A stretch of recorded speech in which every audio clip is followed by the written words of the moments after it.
The all-new Subaru Forester knows who you are. As the first mainstream model to employ facial recognition technology, the Forester can not only detect driver fatigue but can distinguish between drivers and automatically adjust the seat and mirrors. And this device won't break the bank. Other models like the Lexus LC that offer this device start at over $70,000, whereas the Forester has priced it at under $40,000. Recently revealed at the New York International Auto Show, this is the brand new Forester, even if it looks a lot like the old one.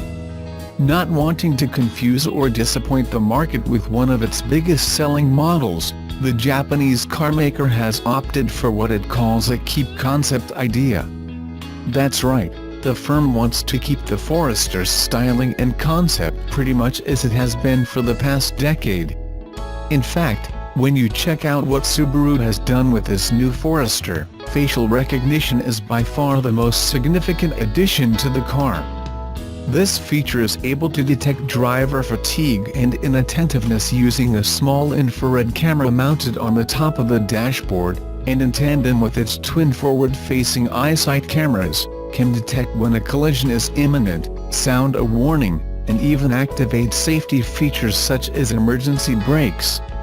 This new facial recognition is intelligent and can determine who just sat in the driver's seat.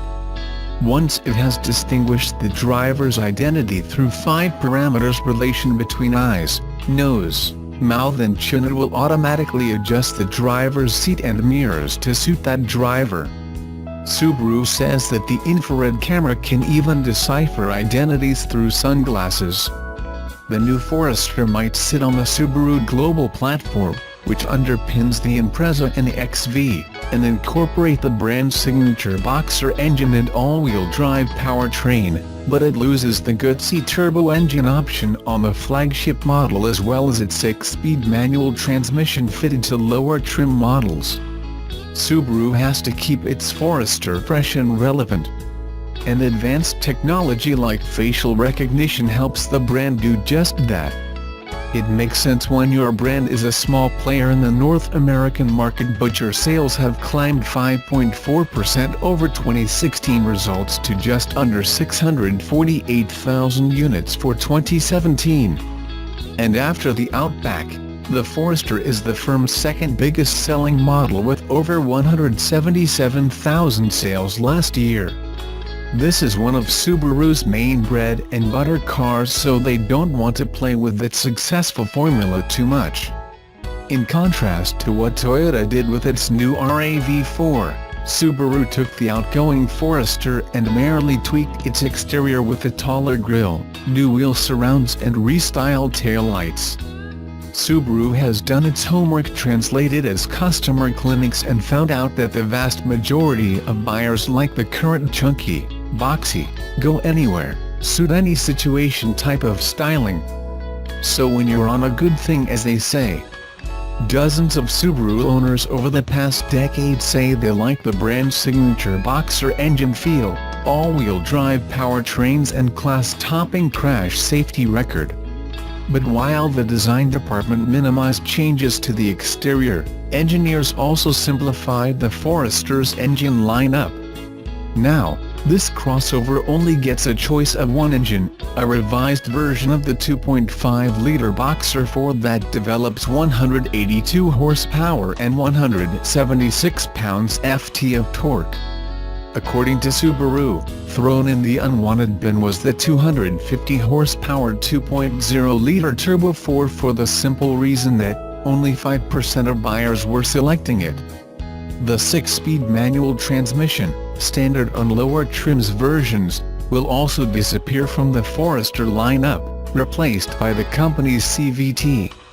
Subaru expects that the vast majority of customers will be more than satisfied with its new Forester, and without the turbo or manual gearbox options. This will be the first time that facial recognition is available in a car for under $40,000. Expect to see the Forester in showrooms by autumn. Remember this day, because, inside a decade, every new car will have this technology.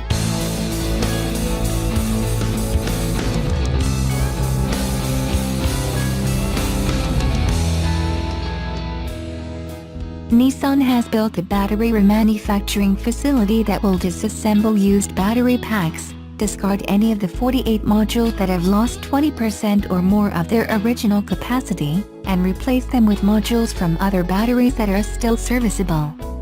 The clusters that are no longer adequate for automotive use can be repurposed for use in energy storage products or batteries for electric forklifts and other heavy equipment.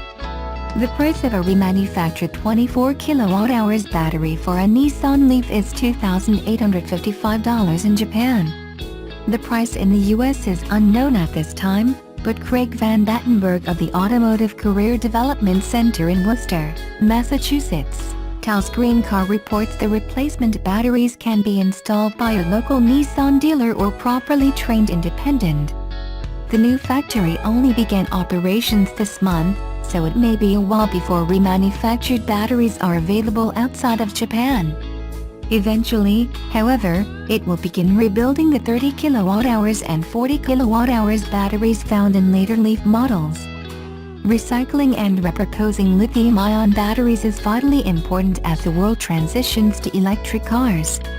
Reuters says, Sumitomo has come up with a way to analyze 48 Albanian Lex modules in each 24 kWh battery pack in 4 hours, a huge time savings from the 16 days Nissan engineers previously used for similar measurements. The factory has a capacity of 2,250 battery packs a year, but initial plans are to start with only a few hundred units in the first year. As the factory gains experience, it will explore ways of disassembling modules and individual cells to reclaim the raw materials inside.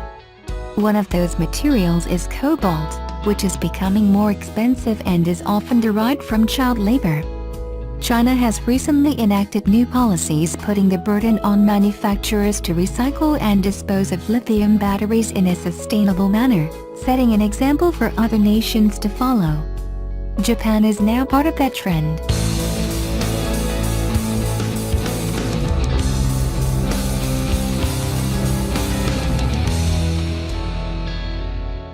Subaru built 56% of the next-generation 2019 Forester body out of high-strength steels ranging from 440 megapascals to gigapascal plus metal in areas like the B-pillar and frame rail, a composition which will likely mean body repair restrictions on the OEM's number 2 seller.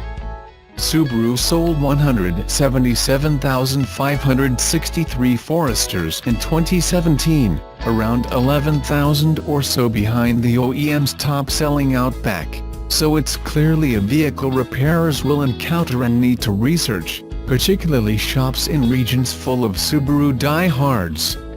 Subaru wrote in a news release March 28. The 2019 Forester is built on the Subaru Global platform to deliver significantly higher levels of driving pleasure, agility, crash protection, ride comfort and quietness.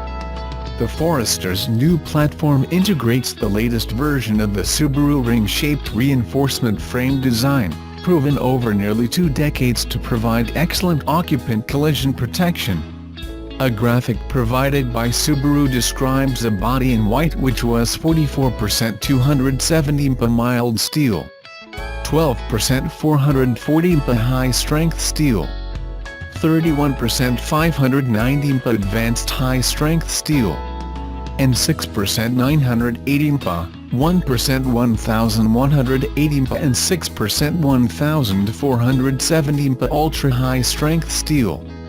The higher the tensile strength, the more OEMs typically restrict sectioning, heat and straightening. Repairers will need to take care and consult Subaru's collision instructions to ensure their repair plans don't compromise the stronger but more sensitive metals or affect Subaru's crash energy management design. For example, heating higher strength steel can reduce its tensile strength and crashworthiness, and improper sectioning of the metal can lead to the force of the crash being redirected somewhere that could harm occupants. The 440 mpa high-strength steel can be found in what appear to be crush zones between the Forester's front frame rails and bumper beams, the floor, and a T-shaped area between the B-pillar and frame rail. The last of these are likely meant to manage side impact energy in a controlled manner. Honda's similar-looking soft zones on the next-generation Civic serve this function. The radiator support is also 440 mpa high-strength steel, which might affect the ability of aftermarket manufacturers to copy it and remain competitive on price. The 590 mpa advanced high-strength steel can be found in areas including the transmission tunnel, floor cross members, front, main and rear frame rails, B-pillar, and the front bumper beam. The 980 mpa ultra-high-strength steel appears in the A-pillar and continues back the entire roof rail to the C-pillar. It also can be found in the main frame rail and a large floor cross member just behind the B-pillar.